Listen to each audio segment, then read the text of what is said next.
Hello friends, welcome back to my channel. आज एक और टॉपिक आपके साथ में शेयर करने के लिए आई हूँ। जो लोग फर्स्ट टाइम मेरी वीडियो को देख रहे हैं, मैं आपको बता देना चाहती हूँ, छोटी छोटी स्टोरीज, पैराग्राफ, ऐसे मैं आपके साथ शेयर करती रहती हूँ, जिनसे हम बहुत सारी न्यू वर्ड सीखते हैं, अपनी वोकैबुलरी को इम्प्रूव करते हैं। साथ ही जो भी ग्रामर दी जाती है, मैं कोशिश करती हूँ कि ईजी में आपको एक्सप्लेन कर सकूँ। सो यस, आज हमारा टॉपिक होने वाला है हु एम आई के ऊपर। ये ऐसे है, क्लास 6 और 7 के अंदर बहुत ज़्यादा ये टॉपिक लिखने के लिए आता है। और ये जो टॉपिक है बहुत ही इंटरेस्टिंग सा भी है। इसमें जितनी भी हम सेंटेंस दिखेंगे आपको मिक्स मिलने वाले हैं। प्रेजेंट टेंस के भी रहेंगे, पास्ट के भी रहेंगे, फ्यूचर के रहेंगे। एक्टिव पैसिव वॉइस इसके अंदर होने वाला है और कुछ फ्रेजल वर्ब का यूज भी इसमें हुआ है। सो स्टार्ट करते हैं रीडिंग और देखते हैं क्या है इस टॉपिक में। I am a young boy who is still learning in life. I am, मैं हूँ, अ यंग बॉय, मैं एक युवा लड़का हूँ। हु, जो, इज मीन्स है स्टिल यानी कि अभी भी, लर्निंग यानी कि सीख रहा, इन लाइफ जीवन में। तो मैं एक युवा लड़का हूँ जो जीवन में अभी भी सीख रहा है या सीख रहा हूँ, दोनों ही आप बोल सकते हैं क्योंकि दोनों में ज़्यादा डिफरेंस है नहीं। फर्दर मोर, इसके अलावा या इसके अतिरिक्त, I wouldn't go deep into revealing personal information like where I come from, which school I went to, my age and the identity of my parents. I wouldn't go, मैं नहीं जाऊँगा, deep into यानी कि मैं इतना गहराई में नहीं जाऊँगा, रिवीलिंग खुलासा करना, पर्सनल इन्फॉर्मेशन यानी कि व्यक्तिगत जानकारी।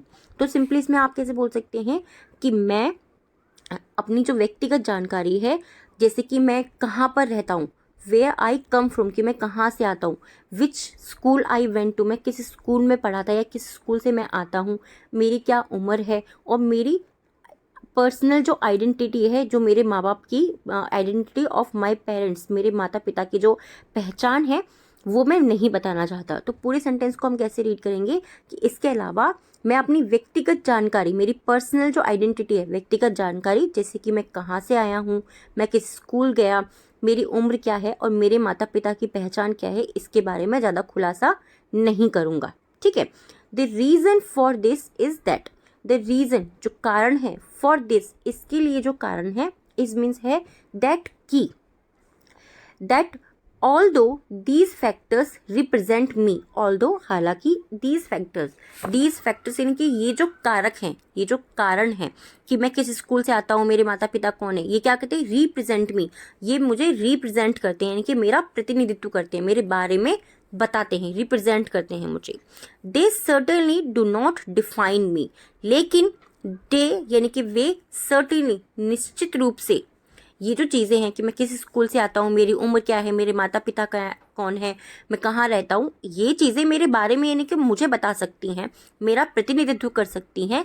लेकिन दिस सर्टेनली, लेकिन वे निश्चित रूप से, do not define me, do not यानी कि नहीं करेंगे, डिफाइन मी वो मुझे परिभाषित नहीं करती, यानी कि वो मैं एक्चुअल में क्या हूँ वो चीज़ नहीं बताती, मेरे बारे में बता देंगी कि ये इतनी उम्र का है, इसके माँ बाप ये हैं, बट मैं क्या हूँ वो नहीं बताती। सो इसीलिए what exactly are the qualities that define me or for that matter anyone else? सो इसीलिए what exactly कि क्या exactly कि क्या जो है वो बिल्कुल सही चीज़ है, आर मीन्स है द क्वालिटीज जो गुण हैं, that define जो बताते हैं, बिल्कुल सही यानी कि जो बताते हैं वो क्या है, वो गुण है। for that matter anyone else, for that matter anyone else का मतलब क्या हुआ कि किसी के भी बारे में। ठीक है, कि क्या होता है कि इसका कारण यह है कि हालांकि ये जो कारण है ये मेरा प्रतिनिधित्व करते हैं, लेकिन वे निश्चित रूप से मुझे परिभाषित नहीं करते, यानी कि मेरे बारे में वो जो है निश्चित रूप से नहीं बताते हैं। सो इसीलिए वास्तव में कौन से गुण हैं जो मुझे या किसी और को परिभाषित करते हैं, डिफाइन मी यानी कि मुझे परिभाषित करते हैं, और नो मैटर एनीवन एल्स या फिर किसी और को परिभाषित करते हैं, वो हैं। ठीक है, वेल अच्छा, दीज क्वालिटीज, ये जो क्वालिटीज हैं, ये जो गुण हैं, आर कैरेक्टर, ये जो क्वालिटीज हैं, ये जो गुण हैं, आर कैरेक्टर, ये कैरेक्टर है यानी कि एक चरित्र है, और पर्सोना है। पर्सोना का मतलब क्या होता है, पर्सोना का मतलब होता है कि ये किसी व्यक्ति का व्यक्तित्व है, कि ये जो क्वालिटीज होती हैं, जो गुण होते हैं, दीज क्वालिटीज, ये जो गुण है, आर मीन्स है कैरेक्टर एंड पर्सोना, ये जो गुण है ये चरित्र और व्यक्तित्व है। ठीक है, as such when writing about oneself, as such जैसे कि व्हेन जब, राइटिंग अबाउट वन सेल्फ जब हम किसी के बारे में लिखते हैं या लिखते वक्त ऐसा बोल सकते हैं, ठीक है, क्योंकि यहाँ पे राइटिंग का यूज़ क्या है, राइटिंग यानी कि कोई भी काम आप कंटिन्यूस कर रहे हो, आईएनजी फॉर्म का यूज़ हुआ है तो कंटिन्यूस फॉर्म वो बता रहा है। As such when writing about someone किसी के बारे में लिखते वक्त या लिखते समय, one must stick talking about one's character, one must यानी कि किसी को, किसी व्यक्ति को, स्टिक चिपके रहना चाहिए, फिर लगे रहना चाहिए, talking about one's character, talking यानी कि बताना, अबाउट वंस कैरेक्टर किसी व्यक्ति के चरित्र के बारे में, एंड पर्सनैलिटी और उनके व्यक्तित्व के बारे में बताते रहना चाहिए। अगर आप किसी के बारे में बता रहे तो आप सिर्फ ये नहीं ना कि उसके बारे में हम सिर्फ वो वहाँ रहता है ऐसा है बता के छोड़ देंगे, नहीं, उसके गुण क्या है, उसकी क्वालिटीज़ क्या है वो भी बतानी होती है, इसमें ये चीज़ कही गई है। I consider my self N ambitious person who has big dream in life. I consider मेरा विचार है या फिर मेरा मानना है, माई सेल्फ अपने आप को, एन एम्बिशियस एक महत्वाकांक्षी व्यक्ति, हु हैज़ बिग ड्रीम्स जिसके बिग ड्रीम्स बड़े सपने हैं इन लाइफ जीवन में। सॉरी। मोर ओवर इसके अतिरिक्त, doctors have always been my inspiration and I wanted to become one myself. Doctors have always been my inspiration, doctor जो हैं वो हमेशा मेरी प्रेरणा रहे हैं, ऑलवेज यानी कि हमेशा, बीन माई इंस्पिरेशन हमेशा मेरी प्रेरणा रहे हैं, एंड और I wanted to become one myself, and I wanted मैं चाहता हूँ, टू बिकम बनना, वन सेल्फ यानी कि मैं उनमें से एक बनना चाहता हूँ। ऑल्सो साथ ही my father is a doctor, also साथ ही माई फादर जो मेरे पिताजी हैं वो भी एक डॉक्टर हैं, ठीक है, हिमसेल्फ यानी कि वो अपने आप में एक डॉक्टर हैं। सो इसीलिए I had the opportunity of observing a doctor's closely. I had the opportunity यानी कि मेरे पास में ये अवसर था क्यों बोला, क्योंकि यहाँ पे हैड का यूज़ हुआ है और हैड को हम पास्ट टेंस के अंदर यूज़ करते हैं, राइट। तो मेरे पास जो है एक अवसर था डॉक्टर को नज़दीक से देखने का, क्लोजली यानी कि नज़दीक से, ऑब्जर्व करने का मतलब क्या होता है, किसी को ध्यान से देखना, ठीक है। ऑब्जर्व करने का मतलब ये नहीं कि सिर्फ आप घूर रहे हो या देख रहे हो, यानी कि वो क्या क्या कर रहा है, आपकी नज़र है वहाँ पर, आप ध्यान दे रहे हो उस चीज़ के ऊपर, वो कैसे कर रहा है, क्या कर रहा है, ठीक है। तो इसीलिए मेरे पास ये अवसर था एक डॉक्टर के जीवन को या एक डॉक्टर को नज़दीक से देखने का।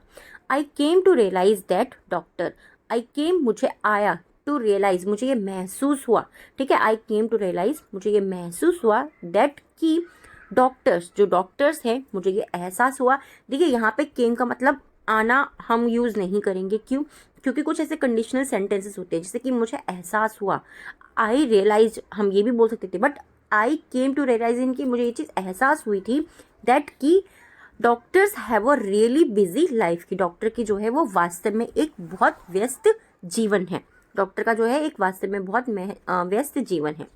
दिस यह आई कैन सर्टेनली से, ये जो है आई कैन सर्टेनली से मैं निश्चित रूप से कह सकता हूँ, कैन का यूज़ हुआ है, मॉडल वर्ब है हमारा, और से मीन्स कहना, कि मैं निश्चित रूप से कह सकता हूँ, विद कन्विक्शन दृढ़ निश्चय के साथ में, विद कन्विक्शन यानी कि दृढ़ निश्चय के साथ में कह सकता हूँ, as I have seen my father sacrifice his free time his other to save lives at hospital. I have seen मैंने देखा है, प्रेजेंट इन परफेक्ट टेंस है हमारा, आई हैव सीन मैंने देखा है, जहाँ पे हम हैज़ और हैव के साथ में थर्ड फॉर्म यूज़ करते हैं, मैंने देखा है, माई फादर मेरे पिताजी को, सेक्रीफाइस बलिदान करते हुए, हिज फ्री टाइम उनका जो फ्री टाइम है यानी कि उनका जो अपना स्वयं का टाइम होता है उसको मैंने बलिदान करते हुए देखा है, in order to save, in order to save यानी कि सेव मतलब बचाने के, और इन ऑर्डर टू क्रम में किसी को बचाने के क्रम में, लाइव्स एट हॉस्पिटल हॉस्पिटल में जीवन बचाने के क्रम में अपने पिताजी को मैंने अपना जो उनका मुफ्त समय है जो यानी कि जो समय उन्हें मिलता है उसको बलिदान करते हुए देखा है। Most noteworthy my ambition is to become a successful doctor in future and save the lives of people. Most noteworthy सबसे जो उल्लेखनीय है, माई एम्बिशन, एम्बिशन मतलब क्या होता है कि मेरा जो महत्वाकांक्षा है, जो मेरी अभिलाषा है, टू बिकेम बनना अ सक्सेसफुल डॉक्टर, एक सफल डॉक्टर बनना इन फ्यूचर, भविष्य में एक सफल डॉक्टर बनना। And save the lives of people, और लोगों के जीवन को बचाना। आई होप ये जो टॉपिक है आपको पसंद आया होगा। इजी टॉपिक था, बहुत ज़्यादा डिफिकल्ट नहीं था, क्योंकि ये जो टॉपिक है ना ये 6 to 8 क्लास में बहुत ज़्यादा आता है। हु एम आई, यानी कि मैं कौन हूँ, अपने बारे में बताइए। तो इस टॉपिक को आप यूज़ कर सकते हैं। अगर आपको लगता है कोई और टॉपिक मैं आपके साथ में शेयर करूं जो आपको लगता है कि वो हमारे एग्जाम्स में भी आ सकता है या फिर हमें स्पीकिंग को इम्प्रूव करने में भी हमारी हेल्प कर सकता है, आप प्लीज़ मुझे कमेंट बॉक्स में ज़रूर बताइएगा। आज के जो 3 वर्ड हमारे होने वाले हैं, फर्स्ट वर्ड है हमारा रिवील। रिवील यानी कि खुलासा करना, सर्टेनली निश्चित रूप से, एम्बिशियस यानी कि महत्वाकांक्षी। इन तीनों वर्ड से आपको सेंटेंस बनाना है, कमेंट बॉक्स के अंदर लिखना है। आज के जो 3 वर्ड हैं डिक्टेशन के, फर्स्ट है रिप्रेजेंट। डिक्टेशन का फर्स्ट वर्ड है हमारा रिप्रेजेंट। नेक्स्ट है क्वालिटीज एंड थर्ड है inspiration. Represent, qualities, inspiration. I hope ये वीडियो और ये टॉपिक आपको पसंद आया होगा। कैसा लगा प्लीज़ मुझे कमेंट बॉक्स में ज़रूर बताइएगा। अगर आपको वीडियो पसंद आती है तो प्लीज़ वीडियो को लाइक ज़रूर कीजिएगा और चैनल को सब्सक्राइब कर लीजिएगा। Thanks for watching.